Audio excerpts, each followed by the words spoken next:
उस जल का मात्र आचमन कर लेना इस शरीर के ना जाने कितनी बीमारियों को दूर कर देता है, ना जाने कितने रोगों को, शरीर को वज्र बनाता है मेरा महादेव, रोग से मुक्त करता है। इसीलिए उसका एक नाम महामृत्युंजय है, महामृत्युंजय, जो मृत्यु पर भी विजय प्राप्त कर ले, जो मौत को भी जीत ले। उसका एक नाम मृत्युंजय, मौत को भी जीतने वाला। अकाल मृत्यु वो मरे जो काम करे चंडाल का, काल उसका क्या बिगाड़े जो भक्त हो महाकाल का। जो शिव का उपासक होता है, शंकर का भक्त होता है, वो काल से डरता ही नहीं है, काल से नहीं डरता। किस समय पर भगवान शंकर का यह नाम आशुतोष पड़ गया? किस समय पर भगवान शंकर का यह नाम आशुतोष पड़ गया? वो आशुतोष पढ़ने का समय केवल एक था। एक बार इंद्र और कुबेर ये दोनों भ्रमण करते करते, घूमते घूमते, भ्रमण करते करते, घूमते घूमते, पूरे मृत्युलोक में भ्रमण करते करते कैलाश पर पहुंच जाते हैं।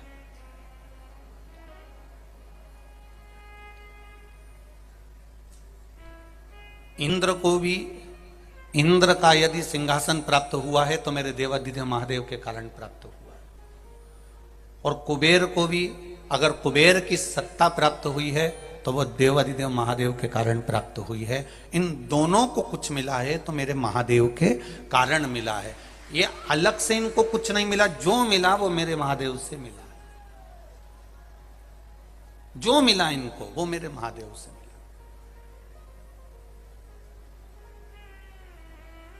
और जब मेरे देवाधिदेव महादेव दे देते हैं, देने के बाद उन्होंने कभी नहीं जताया कि मैंने तुमको दिया है, ठीक है मत करिए कुछ भी। देने के बाद मेरा महादेव नहीं कहता कि मैंने तुमको दिया है, या मैंने तुम्हें यह प्रदान किया, या मैंने तुमको यह दे दिया। संसार का कोई मनुष्य, जितने लोग आस्था चैनल पर कथा सुन रहे हैं, फेसबुक यूट्यूब पर कथा सुन रहे हैं, जितने लोग इस पंडाल में तीनों डूम के अंदर बैठकर पंडालों में कथा सुन रहे हैं, पंडाल के बाहर खड़े होकर बैठकर कथा सुन रहे हैं, वो स्मरण में रहे आपको इस बात का, ये बात आपके स्मरण में रहे कि दुनिया देती है तो 50 बार कहती है,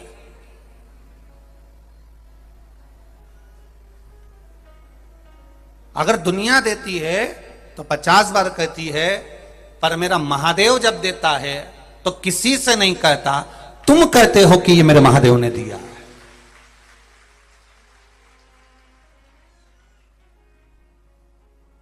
फिर मेरा महादेव जब देता है तो वो नहीं कहता कि मैंने दिया है, फिर आप कहते हो कि मेरी महादेव ने, मैंने पशुपति व्रत करा था, मैंने सोमवार का व्रत करा था, मैंने 16 सोमवार करे थे, मैंने संकट सोमवार करे थे, मैंने ये करा था, मैंने भगवत भजन करा था, फिर आप कहते हो कि ये मेरे महादेव की कृपा से मुझे मिला है, ये मुझे मेरे महादेव ने दिया है, ये मुझे मेरे शंभू ने, ये मेरे शंकर ने मुझे प्रदान किया है।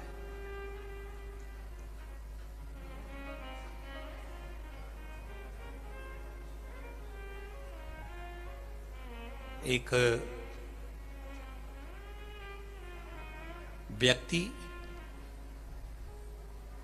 थोड़ा सा देता है पर 50 जगह कहता है। बहुत एक सहज सी बहुत पुरानी कहावत है।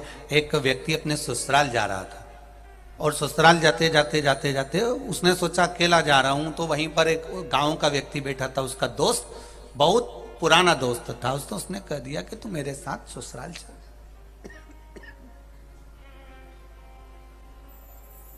उसने कहा चल मेरे साथ तू ससुराल चल।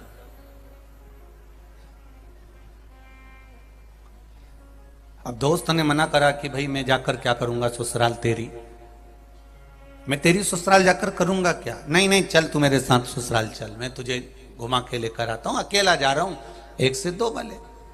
अब उसके मन में नहीं रहा गया तो उसने कहा चल अच्छा चल।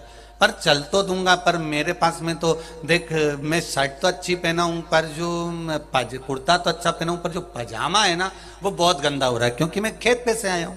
ये जो मेरा पेंट है, पजामा है, ये बहुत गंदा हो रहा है।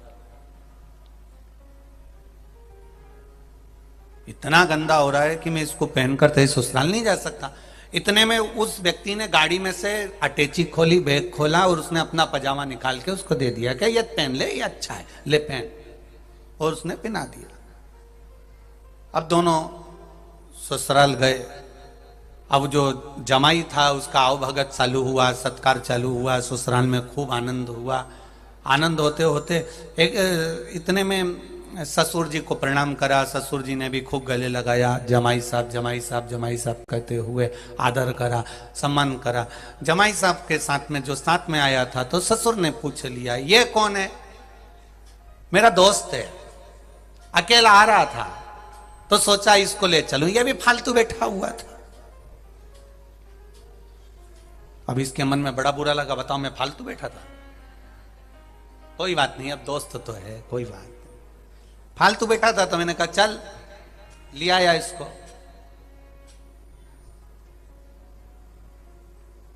कपड़े भी इसके बेकार हो रहे थे। अब ये बोलने की जरूरत है? फिर मैंने कहा तेरा कुर्ता अच्छा लग रहा है। मैंने अटैची खोली, बैग खोला और मेरा अपना पजामा इसको दे दिया। कुर्ता इसका है, जम के बोलो, पजामा मेरा। अब इसको तो काटे खून नहीं। इसने कहा बताओ, मेरी इज्जत गिरा दी ससुराल में। अभी ये दोनों खाना खा के उठे, कमरे में गए। इतने में दोस्त ने दोस्त से कहा, देख तेरे को अच्छे से समझा रहा हूं, मैं पहले ही कह रहा था मैं नहीं जाऊं नहीं जाऊं, तू जबरदस्ती लेके आ गया, और ऊपर से तेरे ससुर के सामने कह रहा है कि कुर्ता इसका और पजामा मेरा है। तो शर्म नहीं आ रही कहते में? अगर अब बोला है ना तो मेरे से बुरा कोई नहीं होगा। तो उसने कहा तेरी सौगंध नहीं बोलूंगा मैं, खत्म बात, यही खत्म। इतने में मामा जी आ गए। मामा जी बोले कि शाम को हमारे यहाँ भोजन में आना। वो मामा के यहाँ भोजन में शाम को जमाई गया, दोस्त भी गया, दोस्त गया। तो खाना खाते खाते, ये कौन है? मेरा दोस्त है, अकेला आ रहा था तो मैं इसको ले आया। अच्छा अच्छा।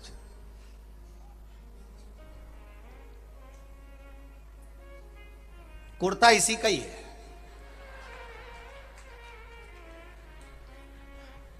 इतने में मामा जी ने पूछ लिया, फिर पजामा? तो इसने कहा पजामा मेरा है। अब तो दोस्त को और काटे खून नहीं बता। और दोनों कमरे में आराम करे। इतने में इसने फिर कह दिया, तेरे को शर्म नहीं आती? तेरे को शर्म नहीं आ रही? बताओ, गजब कर रहा है तू। फिर तूने कह दिया कि पजामा मेरा है। तो उन्होंने पूछा, तो तूने ये क्यों कहा कि कुर्ता इसका है? तो व्यक्ति पूछेगा तो सही कि पजामा किसका।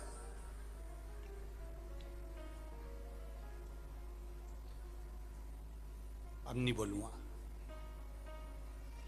मौसी आ गई। मौसी ने कहा जमाई साहब आप हमारे यहाँ आना। जमाई ने कहा ठीक। अब दूसरे दिन सुबह मौसी के यहाँ गए, और मौसी के यहाँ गए तो उन्होंने नाश्ता खिलाया। मौसी ने पूछ लिया ये कौन है? कहा मेरा दोस्त है, अकेला आ रहा था तो मैं इसको उठा के बिठा के गाड़ी में ले आया, पर पजामे का कोई जिक्र नहीं होगा। अब वो पजामा बीच में।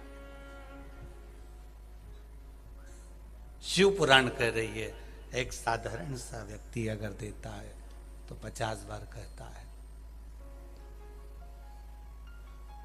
साधारण सा व्यक्ति अगर एक कुछ संसार का मनुष्य अगर कुछ देगा तो 50 बार कहेगा, पर मेरा महादेव तुम्हारी दुख की घड़ी में आकर खड़ा होकर क्या दे जाता है? कभी आकर नहीं कहता कि ये मैंने दिया, ये मैंने दिया। वो कभी नहीं, वो कभी कहता ही नहीं है।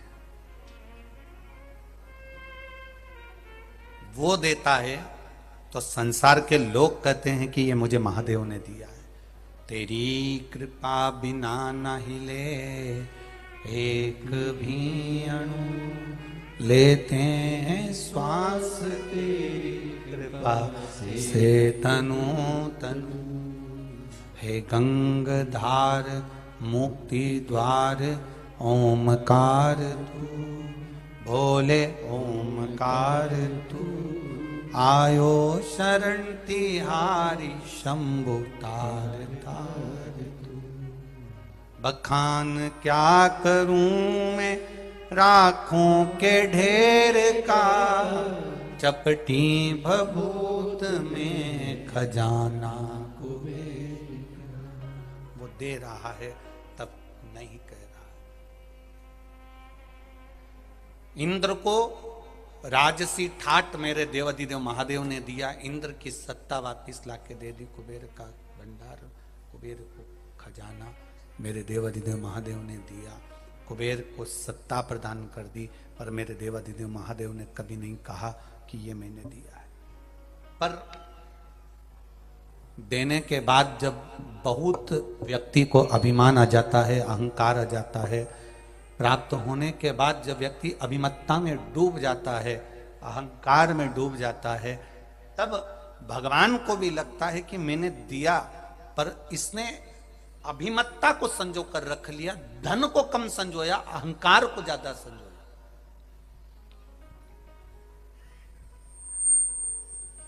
आप 5 बार पशुपति व्रत कर लिए, आप 3 बार पशुपति व्रत कर लिए, 4 बार पशुपति व्रत कर लिए, आपने 2 बार पशुपति व्रत कर लिए। मेरा माताओं से निवेदन है, भाइयों से निवेदन, आपने बेटियों से निवेदन है, भाइयों से निवेदन है, कितनी बार पशुपति व्रत करा? ये आपने करा। आपको अहंकार रखकर नहीं बोलना कि मैंने इतने व्रत कर लिए, तूने तो एक ही करा। ये अभिमान है हमारा। अगर हम पूजन का भी अभिमान कर रहे हैं तो ये हमारा अहंकार है, ये मेरी अभिमत्ता है, ये हम हमारे भीतर का अभिमान बोलता है।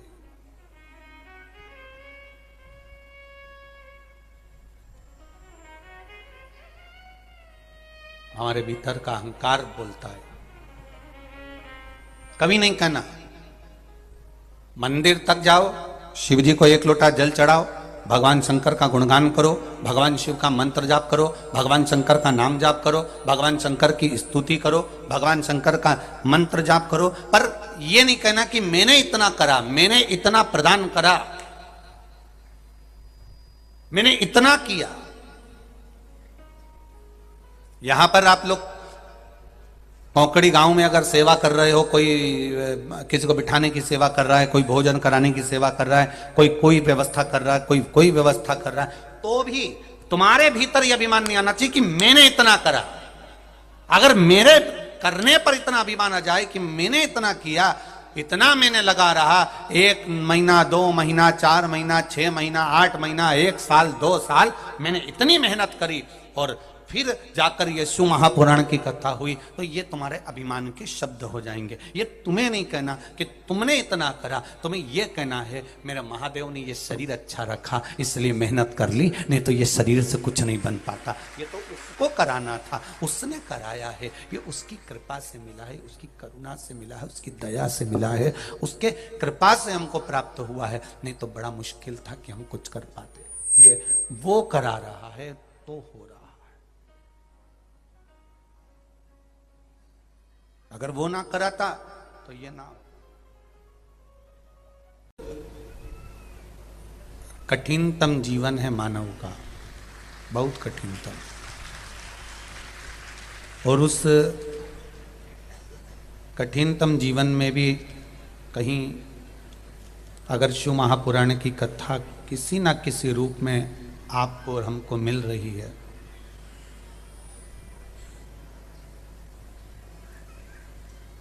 तो ये मान के चलें कि कहीं ना कहीं शिव की कृपा आप और हम पर बनी हुई है। उसकी उदारता होती है, उसकी करुणा होती है, उसकी कृपा होती है, उसकी दया होती है, तब कोई महापुराण की कथा में पहुंच पाता है। 2 कदम भी चलकर हम अगर भगवान के द्वार तक पहुंचे हैं, परमात्मा की चौखट पहुंचे हैं, तो ये उसकी कृपा से पहुंचे।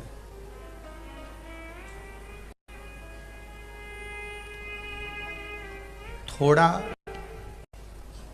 कष्ट जरूर झेलना पड़ सकता है। थोड़ा भजन करने वाले को, कीर्तन करने वाले को, मंत्र जाप करने वाले को, भगवत भजन करने वाले को थोड़ा कष्ट जरूर आता है।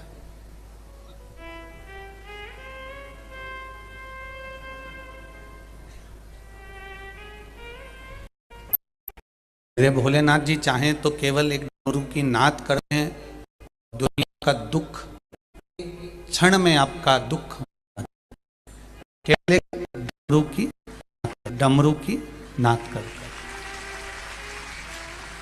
पर डॉक्टर जो होता है ना, उसको मालूम है कि इसको बीमारी हो गई और इसको ये दवाई दे दी जाए और ये दवाई दे देंगे तो ये ठीक हो जाएगा, इस दवाई से इसको आराम लग जाएगा, इस दवाई से इसको आराम पहुंच जाएगा। डॉक्टर को मालूम है कि दवाई देंगे और इसको आराम मिल जाएगा। पर डॉक्टर जांच करवाता है, सारी जांचें डॉक्टर करवाएगा, क्योंकि उसको उस तक पहुंचना है।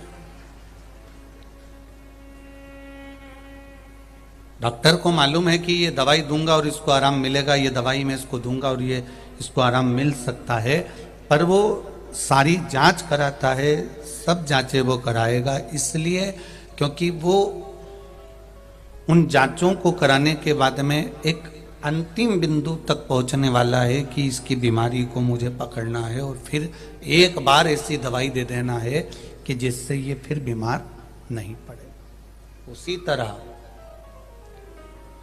भगवान भी जांच करता है, कहीं दुख देकर, तकलीफ देकर, सुख देकर, कष्ट देकर, कुछ धन देकर, कुछ वैभव देकर, कुछ सत्ता देकर, कुछ आनंद देकर, वो भी चेक करता रहता है, वो भी कहीं ना कहीं जांचें करवाता रहता है।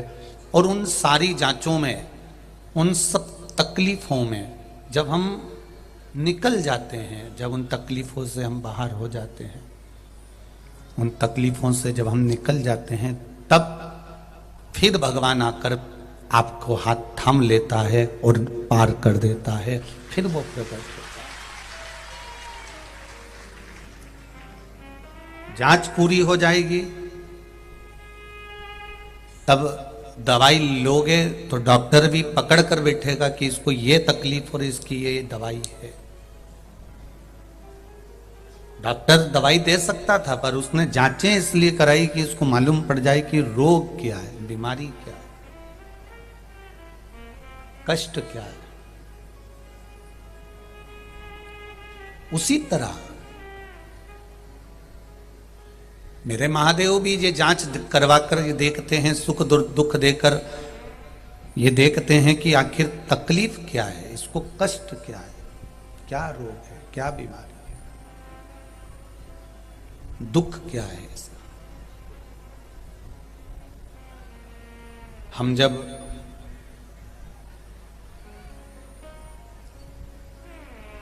भगवान की अविरल भक्ति में डूबते हैं, भगवान के भजन में डूबते हैं, भगवान के कीर्तन में डूबते हैं, भगवान की भक्ति की ओर जाते हैं, और थोड़ा ना थोड़ा अगर कष्ट जीवन में आता है तो ये विचार कर लेना, थोड़ा ना थोड़ा कष्ट हमारे जीवन में आता है तो ये विचार कर लेना कि कहीं ना कहीं भगवान हमारी परीक्षा ले रहा है।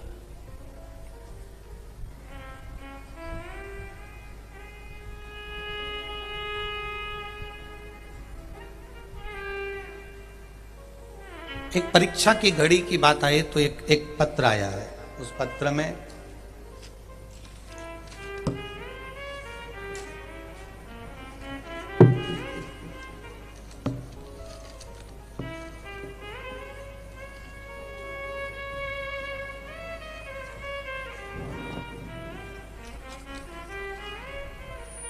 अन्नू सोनी, तरेंगा, भाटापारा जिला, बालोदा बाजार, छत्तीसगढ़ से है। कहीं बैठी हूं तो हाथ हिलाइएगा, जहां कहीं बैठी हूं तो हाथ अवश्य हिलाना। परीक्षा की बात है तो इस बेटी ने, इन माता ने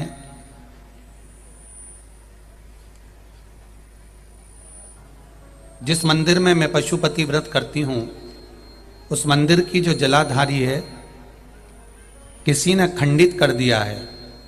अब खंडित कर दिया तो मैं पशुपति उस जगह पर करती हूं, अब मैं करूं तो करूं क्या। कुछ दिन में शिवलिंग बदलना पड़ेगा, वो भी हम बदल देंगे, पर आपने कहा था कि एक ही शिवलिंग का पूजन करें। अब फोटो देखिए, जिस जलाधारी में केवल उस तोड़ने वाले ने केवल शिवलिंग को रखा, बाकी के जलाधारी को पत्थर से टुकड़े कर दिए। आप लोग एलसीडी पर, आस्था चैनल पर, फेसबुक यूट्यूब पर देख रहे होंगे। अब ये परीक्षा की घड़ी सामने आ गई। अब परीक्षा की घड़ी ये सामने आ गई कि अब मैं पूजन करूं तो करूं कैसे।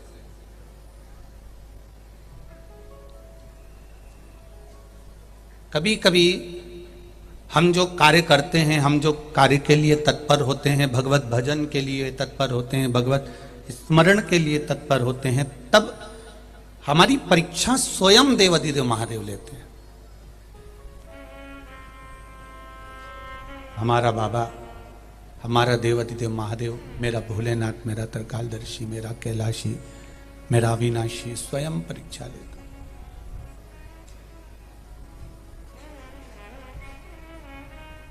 सुख भी वो दे रहा है, दुख भी वो दे रहा है,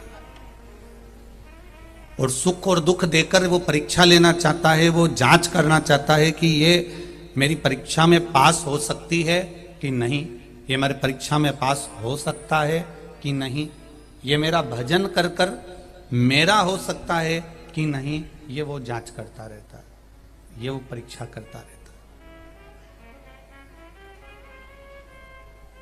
अब उस बेटी ने प्रश्न किया है कि अब मेरा पशुपति व्रत मैं करूंगी तो शिवलिंग टूट चुका है, शिवलिंग पूरा किसी ने पत्थर से जो जलाधारी थी वो पूरी तोड़ दी गई है। नंदी बैठा है, गणेश जी बैठे हैं, कार्तिकेय बैठे हैं, पर शिवलिंग है पर जलाधारी पूरी टूट चुकी है। अब मैं करूं तो करूं क्या। तो मेरा निवेदन है, अगर जलाधारी और शिवलिंग कोई बदल भी रहा है, क्योंकि खंडित हो गया है, कोई बदल भी रहा है या आप बदल रहे हो, उसके बाद अगर आप पूजन कर रहे हो, स्थान वही है, मंदिर वही है, जगह वही है, भूमि वही है, इसलिए तुम्हारे 2 व्रत भी हो गए तो तीसरा ही गिनाएगा। उसके बाद तुम जो करोगी वो तीसरा ही करोगे, उसके बाद करने वाला वो व्रत तीसरा ही रहेगा।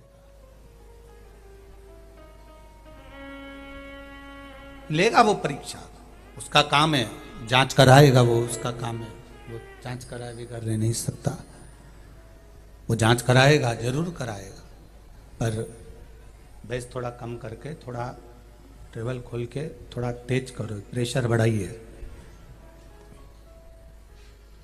वो जांच करने में पीछे नहीं हटेगा।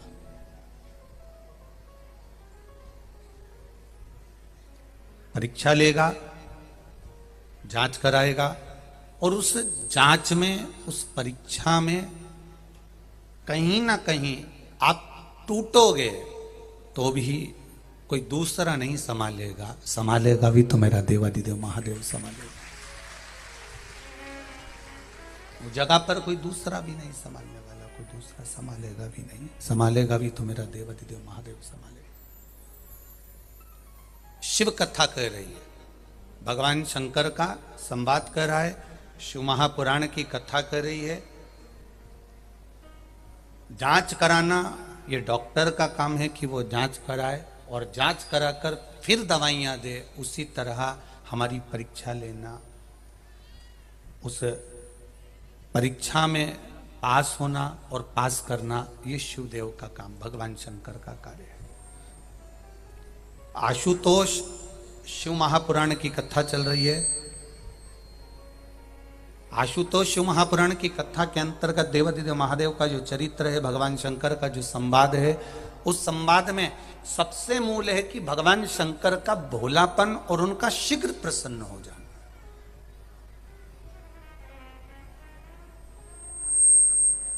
एक उनका शीघ्र प्रसन्न हो जाना और एक उनका भोलापन।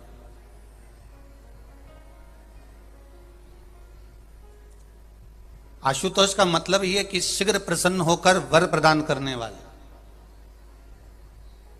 भगवान शंकर बैठे हैं आराम से, तब साधना में लीन है, नेत्र बंद हैं, भगवत भजन का आनंद ले रहे हैं। और इतनी देर में बीच रास्ते पर मेरा महादेव जब दिखा और इंद्र और कुबेर निकल कर जा रहे हैं, तो इनके भीतर की जो अभिमत्ता थी, इनके भीतर का जो अहंकार था, वो प्रकट हो गया।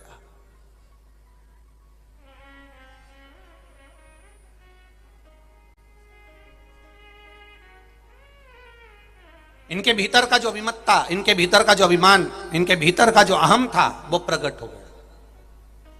और वो अहंकार जब प्रकट हुआ, वो अहंकार, जरा विचार करिएगा, वो अभिमान, एक बार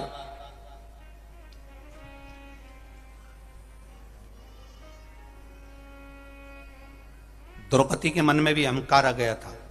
और क्या हुआ, क्या उस अभिमत्ता के कारण द्रौपदी के साथ हुआ क्या? केवल एक अभिमान, केवल एक अहंकार।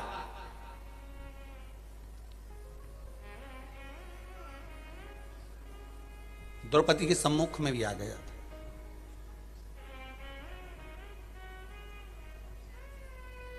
कौन थी ये द्रौपदी?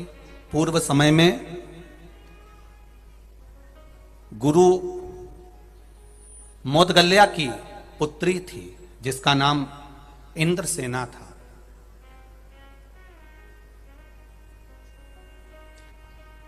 गुरु मोदगल्या की पुत्री नहीं, पत्नी थी, जिसका नाम इंद्रसेना था।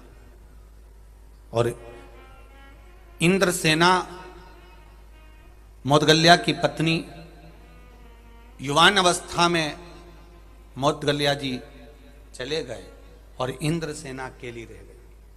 अब अकेली रह गई तो इसने विचार करा कि मैं करूं तो करूं क्या। ये शंकर भगवान की भक्ति में डूब गई। शिव जी के भजन करती, शंकर का गुणगान करती, शंकर के मंदिर जाती, शंकर की पूजन करती, शंकर की स्तुति करती, शंकर जी पे एक लोटा जल चढ़ाती, भगवान शंकर का गुणगान किया करती, भगवान शिव की भक्ति में डूबी रहती, भगवान शंकर के मंत्र जाप में डूबी रहती। ये इंद्रसेना मोदगल्या गुरु की धर्म पत्नी भगवान के भक्ति में डूब गई। पति गया और ये शिव भक्ति में डूबी। शिव महापुराण की कथा कर रही है, भक्ति करो। गला पकड़ रहा है बाबू, थोड़ा साउंड सेट करिए। इंद्रसेना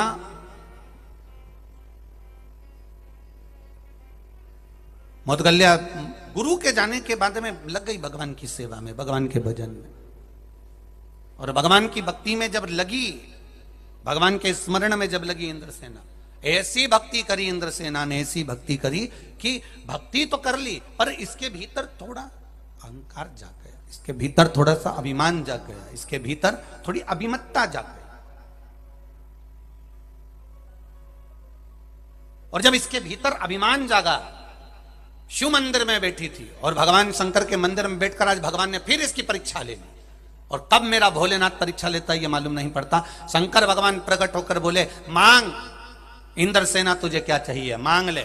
और ये अभिमान में परिपूर्ण थी। मैं इतनी बार आपका जल अभिषेक कर चुकी हूं, मैं इतनी बार आपको मना चुकी हूं, मैं इतनी बार व्रत कर चुकी हूं, मैं इतनी बार आपका भजन कर चुकी हूं, मैं इतनी बार आपका सत्संग कर चुकी हूं, मैं इतनी बार आपके मंदिर आ चुकी हूं। भगवान के सामने इंद्रसेना ने अपने पुण्य को गिना दिया।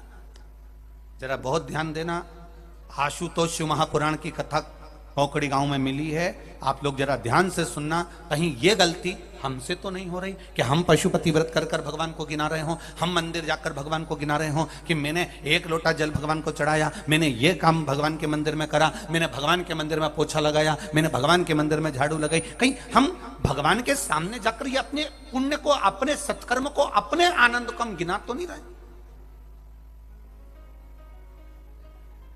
यहां तक शिव महापुराण की कथा कहती है कि जैसे जायसवाल परिवार कथा करा रहा है, पहले अग्रवाल परिवार ने रायपुर में कथा कराई, साहू जी ने, दिनेश साहू ने कराई थी सोहेल गांव में, फिर भाटापारा में भी कथा हुई, शर्मा परिवार कराए। तो हम हर जगह एक बात जरूर कहते हैं, कथा करवाने के बाद में भूल जाना कि हमने क्या खर्च करा, क्या करा, क्या नहीं करा, कितने लोगों को भोजन कराया, कितने लोग आए, हमने चाय पिलाई कि भोजन कराया कि पोया खिलाया, कि हमने उसको क्या खिलाया, हमें भूल जाना। उसके बाद में डायरी उसके पास में है, तुम अपनी डायरी से वो पेज फाड़ देना कि मैंने इतना खर्च करा, अब लिख के वो रखेगा कि देना कितना है। हमें नहीं लिखना है, लिखकर वो रखेगा कि हमको देना कितना है, प्रदान कितना करना, हम क्या देना चाहते हैं, हम क्या प्रदान करते हैं।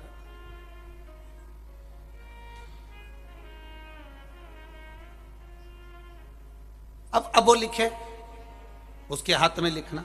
आपने अपना कर्म कर दिया, आपने कथा करवाई, आपने इतने लोगों का भोजन भंडारा चलाया, कोई ने चाय पिलाया, कोई ने पोहा खिलाया, कोई ने कोई व्यवस्था करी, कोई ने बिस्कुट खिलाया, कोई ने व्यवस्था करी, ये उसके ऊपर। अब आपने करने के बाद आपको भूल जाना है कि हमने क्या करा। अब अपने को स्मरण नहीं आना चाहिए। अब हिसाब रखेगा वो, अब हिसाब वो देखे। तेरे मंदिर में आना मेरा काम है और मेरी बिगड़ी बनाना तेरा काम। आगे मर्जी उसकी है कि फिर वो संभाले, वो जाने, उसका काम।